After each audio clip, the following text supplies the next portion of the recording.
something about the ecosystem of Trent, an ecosystem that really nurtured curiosity, and it really nurtured and fed that curiosity, and was open to possibility. There was something about that environment that allowed me, encouraged me to explore. And one of the options was medicine. I was also very interested at that time in international relations, and they're very different.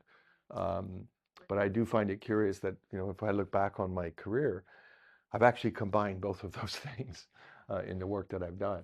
What we as Médecins Sans Frontières, or Doctors Without Borders, what we tried to do in terms of confronting the AIDS, HIV/AIDS pandemic.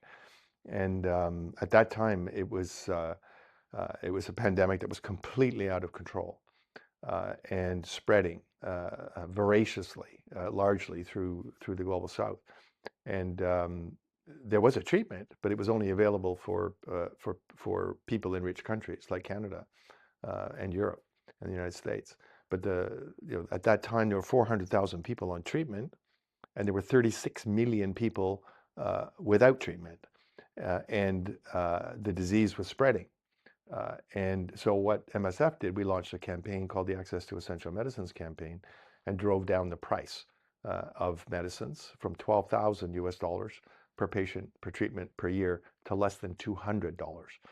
Having an open heart where you can actually, to some even imperfect degree, grasp what that experience is for that person.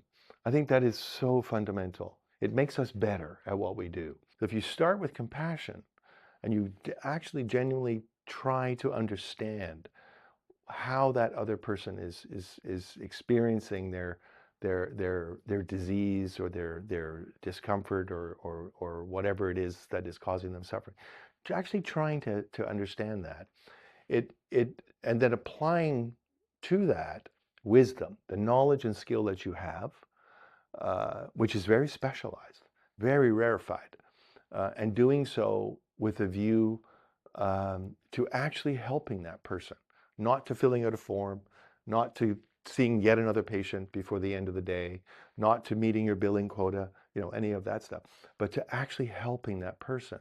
And if you do that with a critical problem-solving perspective, commitment to effectiveness, to equity, and to excellence, you'll live a good life.